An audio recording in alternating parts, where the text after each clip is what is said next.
Ipswich beaten at Bramall Lane. Welcome back to Weather Town with myself, Luke, and today we have got Ian. It is Rich's 50th birthday, so a big happy birthday to Rich. He might pop in, we shall see. But yeah, happy birthday, mate. Right, Ian, what a very frustrating game, I think, especially from a performance point of view.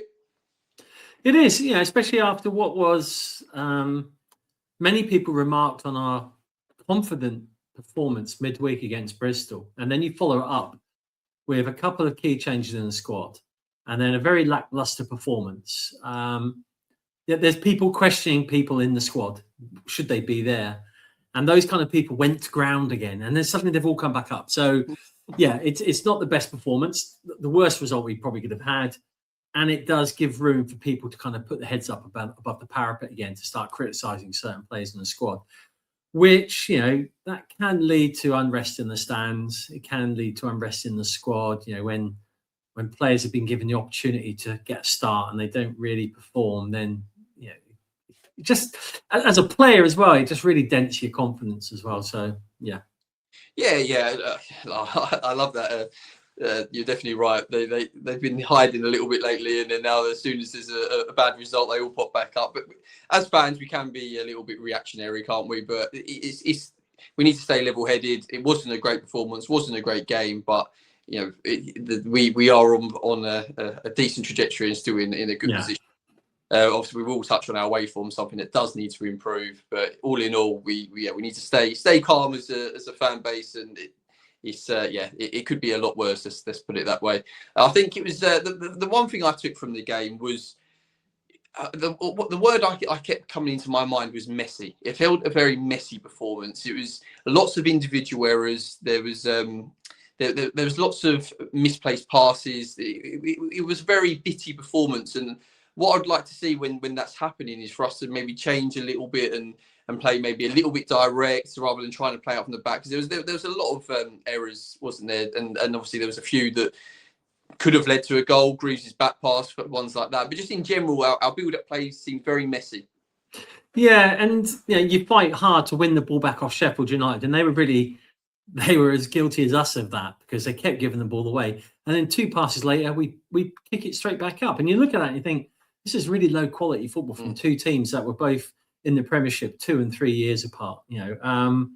So yeah, that's frustrating because of that. And you want to see the build-up play. And when we play it out from the back and we play it through the team at pace and with some really slick passing, we're a joy to watch.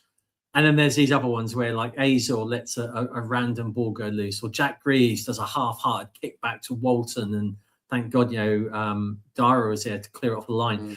Because, that isn't the kind of playing you want to see from a team that's challenging for an automatic promotion. That's the kind of play you might expect from, a team struggling in the bottom 3, bottom 6. And that really does need addressing. We should be able to rotate 2 or 3 people in the squad, and we shouldn't see too much of a dent on our passing game. But it was evident that there were players who weren't particularly out of position. It just seemed like it's as if the coach had broken down on the way up there and they had no the night before kind of thing. What is going on? Because players you can rely on are making just stupid mistakes, and we really need to squash that as best we can. And for me, the mistakes I see from some of our players makes me realise that those players might be good enough to get us promoted, but they will not be good enough in the Premier League, and will just be a repeat of last year. I agree. It's hard, isn't it? I think we are planning on. I don't actually think there's going to be many. If we did get promoted, I think they are trying to plan for the signings we make currently are ones that we're going to obviously use in the Premier League. Obviously, it'd be silly not to. So there might not be as big of a turnaround, but you're right. When you look at it and on paper, you think, there does need to be in some cases a bit of a turnaround. But we shall see. Obviously, we'll cross that bridge if and hopefully when that comes. People were calling for Jacob Greaves to start games. He had some good games at left back, but it kind of did show why he's not a left back constantly and a first pick on the team sheet in that position. But he wasn't just him, was it? Like we said, there's players across the pitch. I think a big player that we missed was Nunes. I really do. I think Schmolix, he has his attributes, but he doesn't play the way we mentioned it.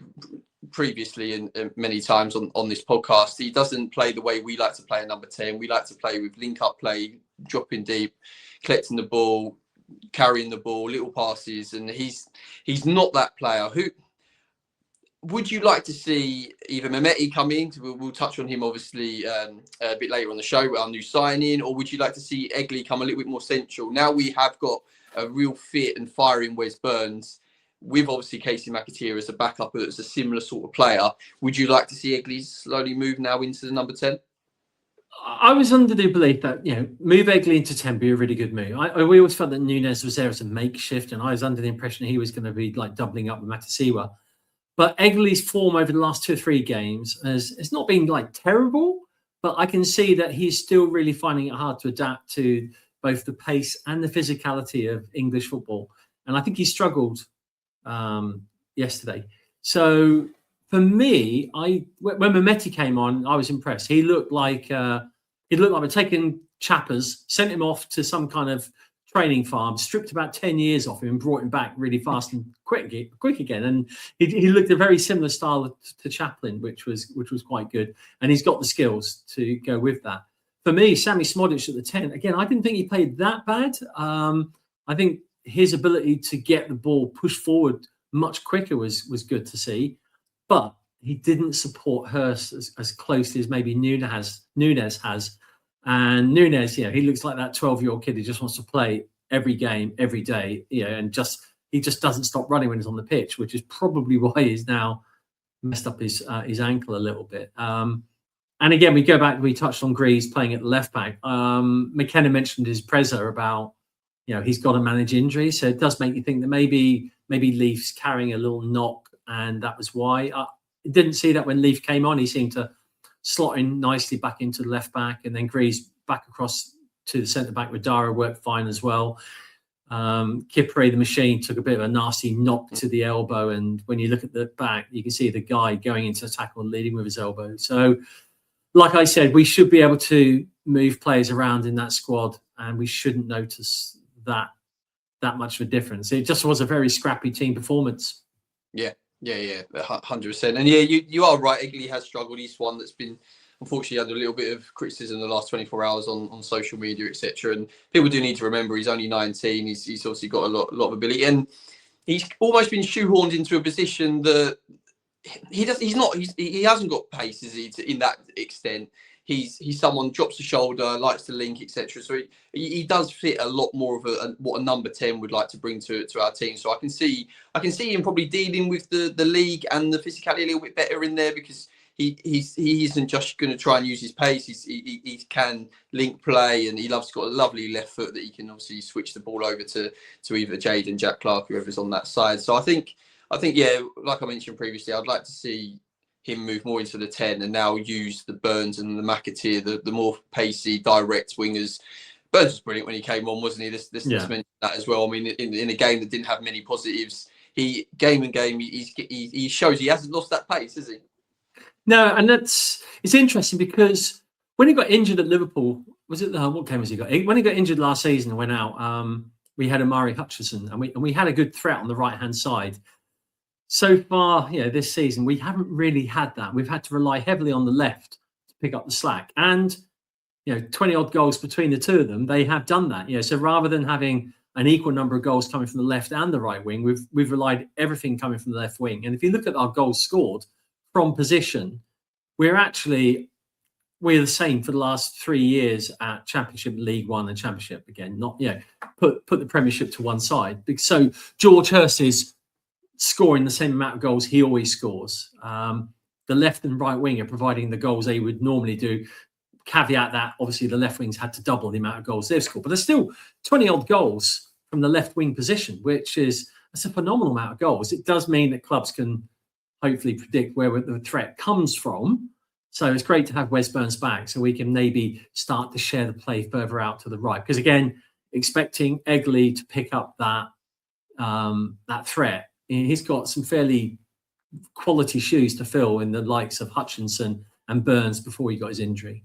And again, the same with McAteer. He's got to try and pick up that baton as well and say that we can prove a really good threat on the right hand side. And they've got really good right back behind him in Furlong as well, who can really help that play.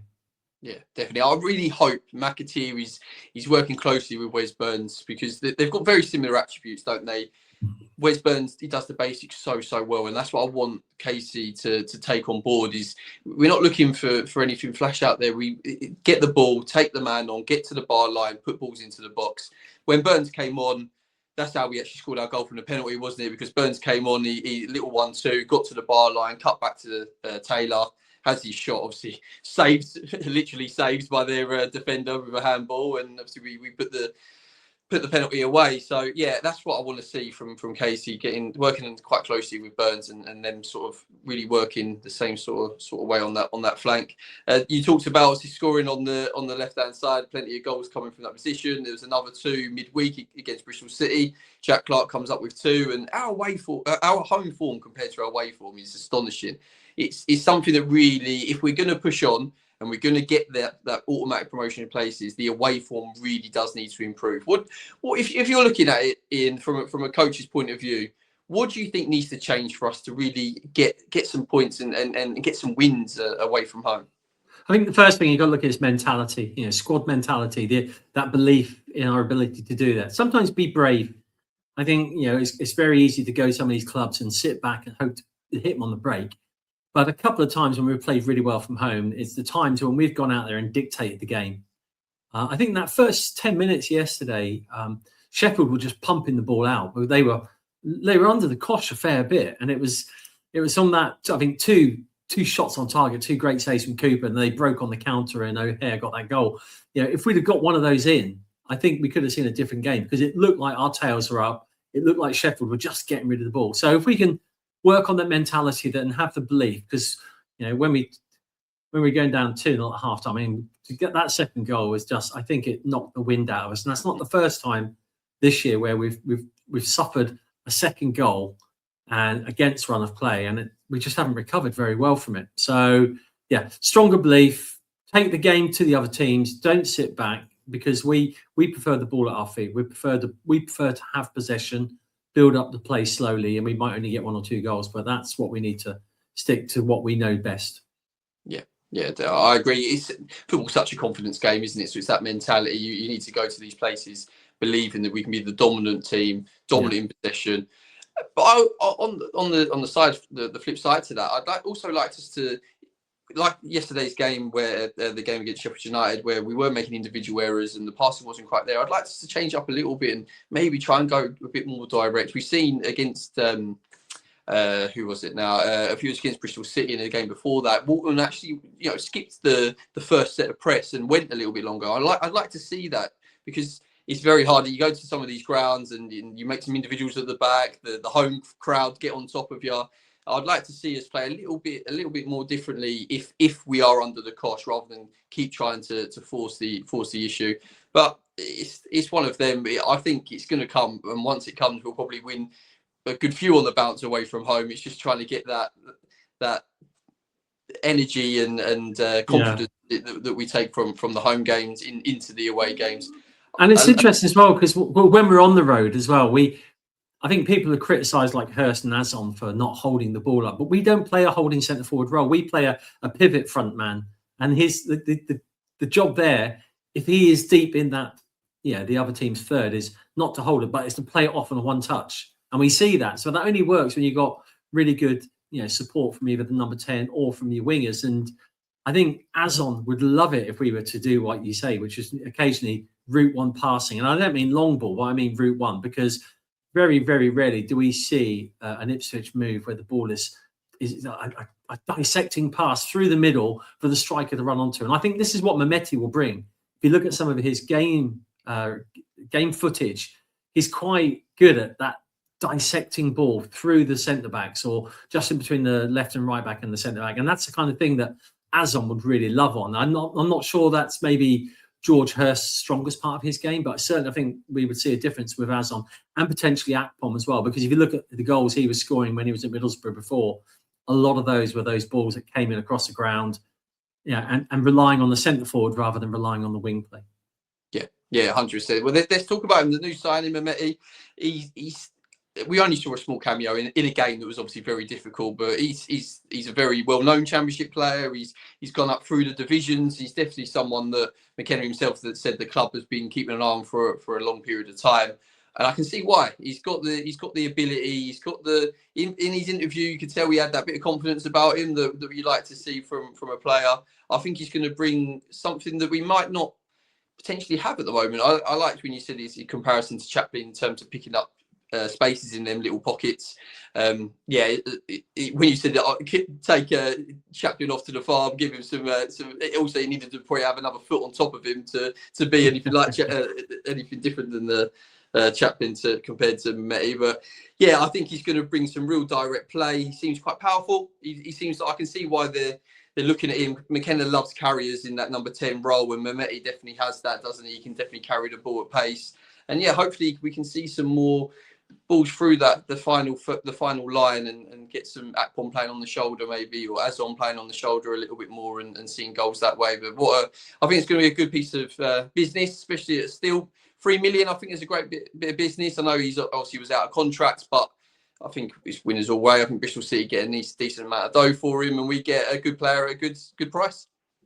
Yeah, it's interesting that I looked at the interview he had with Sam Morsey, and he said he'd been speaking to him the last couple of weeks about it. So it's been in the pipeline for quite a while, which makes me wonder, when he played us for Bristol City last week, that may well be why he was fairly quiet. And it's one of the quietest games I've seen him, because on this podcast alone we've mentioned his name a few times in passing, and it's a player I've admired. I like the way he works. I like his creativity.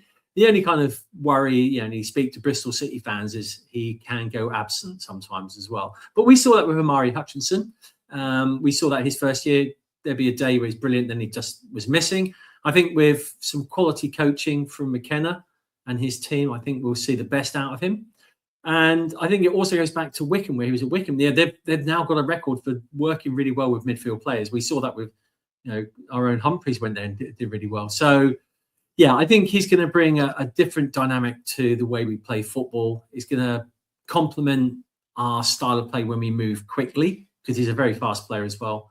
And if McKenna's happy to take the shackles off and say, be creative, then we've seen that with the likes of Enciso or Bursa Salina in the past. Well, these players who have been given a freedom to roam in the middle and potentially go for it on the shots. That'd be great to see, because if you look at our stats right now, Yuste, Taylor and Matisiwa are not doing enough when it comes to goal action, involvements in any way at the moment. So we are relying too heavily on the front four.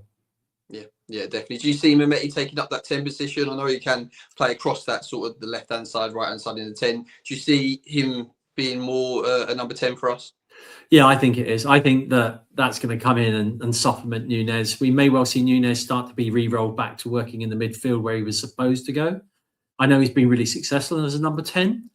So, yeah, it's difficult. I mean, got to try and double guess what McKenna's going to do. But, yeah, he's certainly, from what we saw in that quick cameo, and by all accounts, he didn't need to play. He turned around and said, no, I'll go, and jumped on the bus. So, yeah, I think that's good. I think it'd be a great addition for that area of the field. Definitely. There's been a few rumours knocking around, as there always is, transfer window. Social media is hot with it. One recently has been Neil from Sunderland, the Sunderland captain from last year that helped them obviously get promotion. Midfield maestro by all accounts, bit box to box. Is he a player that you would think would add something for us? Yeah, he's been at Sunderland his whole career, so that's it's great. He's had a good training, his good journey as well. So he's a loyal guy, but he's a sub on their squad at the moment. 3 appearances in the Premier League? Yeah. Is he any better than what we already have? That's a question we've got to ask. We got McAteer at quite an expensive price. I know that there's plenty of rumours around this guy, and I know Rangers are really keen on him. And by all accounts, we've pipped Rangers to him. I just have to trust the recruitment team, but there have been a couple of duds. So, yeah, it's trying to see where do you fit all these players in. Yeah, unless they're going to look at changing the system, I don't know. But right now we're picking up a guy who's only a sub in a Premier League team. So it's not maybe what we're looking at. I don't know how match fit is going to be, even, for example. Yeah, it's good point. We must be collecting captains, because the other rumour is the Watford captain, who again is another midfielder, had a very good performance against us earlier in the season. Is he someone that you think could bring something to the team? I think when Imran Loser was down with Watford at Portman Road, the amount of people that said, yeah, he's one of the best players we've seen down here. I mean, he's a bit of a shit house as well. He'd love to get in there. I said earlier in the podcast, didn't I, today, that there are players who I think are really good, but just not going to be good enough in the Premiership. I think he would be okay in the Premiership. I think that maybe a player I really like in our team, Mmeti, I think he's a great player, but I just don't think he'd be quick enough for the Premiership. I think that would be a good guy to bring in and maybe then supersede him at that position, and then Núñez alongside. So, yeah, I mean, we've got to be careful we don't do what we did last time. We just buy all the best players in the Championship, because that doesn't actually prove anything. It actually annoys a lot of people. They say, oh, you're only doing it because you got the parachute money. Obviously, our net spend is still really low. So, yeah, I mean, I would certainly want to take him on board, because I think he has got a really good set of skills that would work so well in our team and our setup. And the fact that he wasn't in the squad over the weekend, people saying he's got an injury, that's news to me. I mean, that kind of points to an imminent departure. So we'll see what happens. Yeah, definitely. Interesting take on Mmeti. We can talk a little bit about that, because I'll probably have a slightly different point of view. I actually think the Premier League might be better for him, because we're going to have a little bit more of a low block. He's going to be the guy that's going to be trying to intercept the play and really set us up on the counter attacks. I think from a team point of view as well, I think we kind of, how many minutes has Mmeti played? I think he's played nearly every minute of every game. So I feel like we are really kind of building a team around him. So I would personally be surprised to see him come out if we do go into the Premier League. I feel like McKenna's trying to build a team around Mmeti, in terms of he's the midfielder that's going to hold and sit, and then we're going to play off that. So yeah, it'll be interesting to see. Do you think that you could see us playing maybe three midfielders? So Mmeti does in the Premier League, I'm talking about. So if we are bringing in another two midfielders to add to our Núñez, Cayusta, Taylor, etc., do you see us possibly change into three midfielders if we do get promoted? I think the option to go to the 4-3-2-1 is something we can look at. So you've got those three. But for me, when we brought in Mmeti, what we didn't do is bring in, when we replaced Sammy, we didn't replace his captain ability. We made Dara the captain, and I think Dara's a great player. He's a good servant for the club. Some people have said they don't think he's really that great as a captain, and we've seen at times where, I mean, I looked at the game on Saturday, and to me, that's a typical game of, Sam Morsey's out, and this is what happens. That's how it felt. It felt like we were missing Sam Morsey again, because he's just a pivotal captain in the pitch. He can turn the game around that way, and we really still don't have that. I know Dara, he probably bleeds blue and white, but I just sometimes think we're missing that. And maybe with the acquisition of the Watford captain, that is something they are potentially looking at, to bring him in and actually let's reposition the captain back into the middle of the park. That's a difficult call to make, because it would put Dara's nose out of joint as well. So again, that's the other thing you've got to weigh up. If you've got 3 or 4 guys who've all been playing as a captain in their respective clubs, someone's nose is going to be put out of joint. And I know that the club looks very carefully at not just ability on the field, but also people's, their manner, their way they approach teamwork as well. Yeah, they always look to the character of the person, don't they, as well as the player. Interesting. We shall see. Obviously, we haven't even spoke about a number 9 that we kind of everybody's wishing and hoping for. There doesn't seem to be as many rumours knocking about. Do you think we're going to see one before the window comes in? Yeah, I mean, I've thrown a couple of names out there in the past. Evan Ferguson's one that I think if we really had to go for it, you've got Evan Ferguson. His form is picking up in Serie A, and he's an expensive acquisition, but he's really young. And of course, the other one is Vopotnik at Swansea. Okay, do we want to play who's oven ready? Well, that guy's banging them in, and what's so disappointing? You watch Bamford score his 3rd goal against us on Saturday. That is how you score when you're a striker. None of this faffing around, just one touch in, and that's what we need. I like George Hurst, but I don't think he has that in him. And we haven't seen from Akpom. Azon's a different style of play. Azon, works on the ground. So, Yeah, there are a couple of players out there. If we could bring in that Kiefer Moore type of character just to get us through the season, let's say we can go to Brighton and say, look, we'll take the loan on from Roma. I'm not sure if that's something Brighton would be up to, but that would suit us because then we're not committed to the player beyond the end of the season. Bearing in mind, right now we are committed to Kiyuste and Akpom should we get promoted. So you got to say, do we want Akpom in the Premiership? That's another thing. The other thing that's always been a position is void of spare parts out there. And we don't really want to build our position based on how many goals they can score. Because like I said earlier, we don't score a great deal of goals from the number 9 position. Our goals come from elsewhere.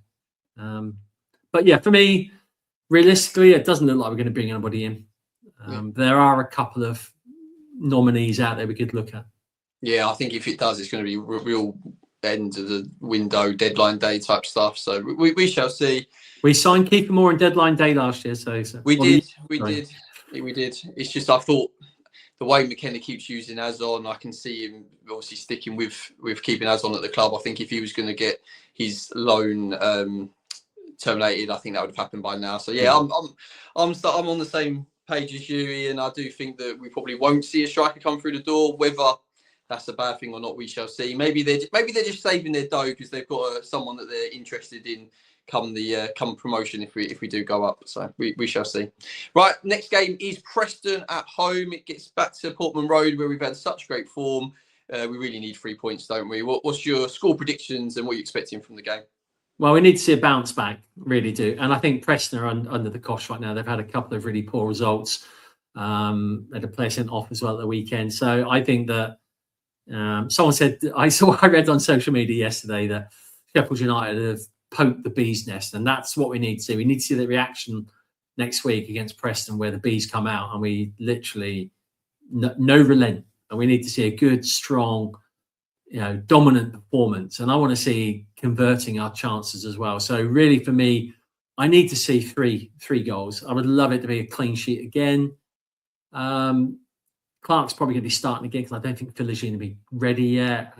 We need to take advantage of Preston when they're down and don't give them any mercy. So, yeah, I'd like to see another clean sheet, get back to that, and converting goals from other places, not just to left wing. So 3-0 for me.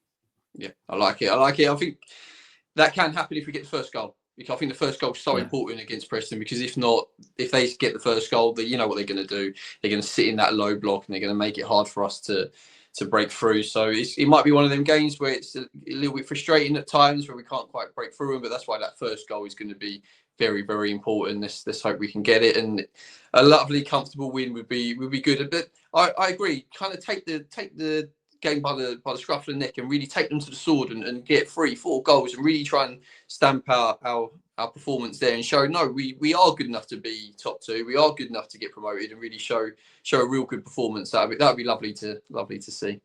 Right, we're on to our A to Z feature now, and we're up to the letter N. Who or what is your letter N for Ipswich? There's a number of players beginning with N. I mean, even looking at most recently one, Nunes. I think he's become an instant hit with the fans.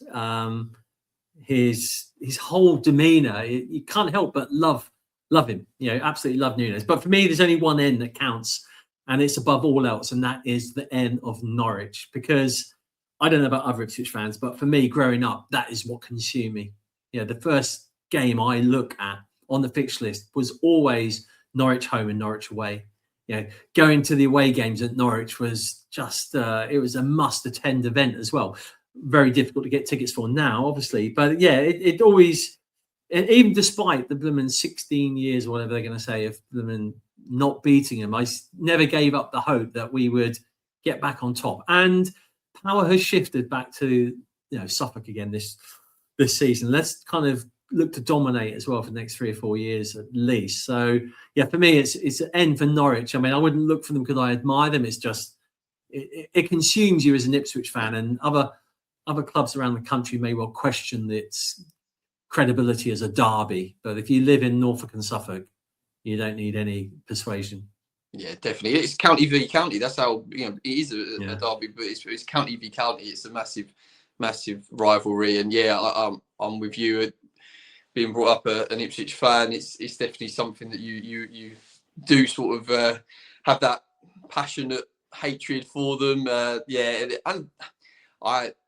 They have so little to celebrate that to try and hold on to that. Then many years with us not being able to beat them was just a little thing for them. We are the much bigger team that has the much bigger history and in a much better position currently. So there's only one team around the area of East Anglia, and that's definitely Ipswich Town.